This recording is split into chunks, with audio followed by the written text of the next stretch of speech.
16 онд одоо ганцхан сарын хугацаанд тэр 6 сарын 20-оос 6 сарын 30-ны хооронд 55 тэрбум төгрөгийг шилжүүлсэн байна шүү дээ.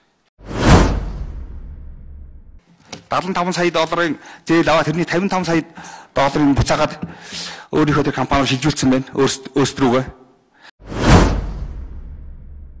Түүнээс гадна тэр 5 жилийн хугацаатай дархны төвөмдрийн үйлдвэрт 87 тэрбумыг шилжүүлчихсэн, хөдөлд 10 гаруй тэрбумыг шилжүүлчихсэн, эрх ашигын сонирхлын зөрч холбоотой компанида 100 тэрбумыг одоо шилжүүлсэн байна шүү дээ.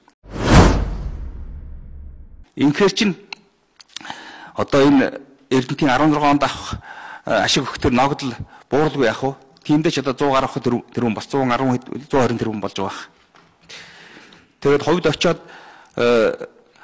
энэ үйл ажиллагаа сайжраад үр дүн сайжрах биш улам мууцсан эндээс харагдж байгаа юм.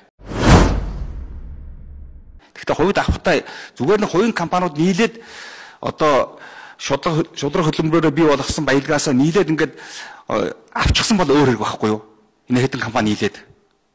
Гэтэл энэ авсан процесс нь өөрөө банкны тухай хууль, засгийн газрын тухай хууль, бүр их хурлын хууль тогтоомжийг хүртэл зөрчигдсөн. Ийм болохоор энэ ловерыг шилхээс өөр байхгүй л дээ.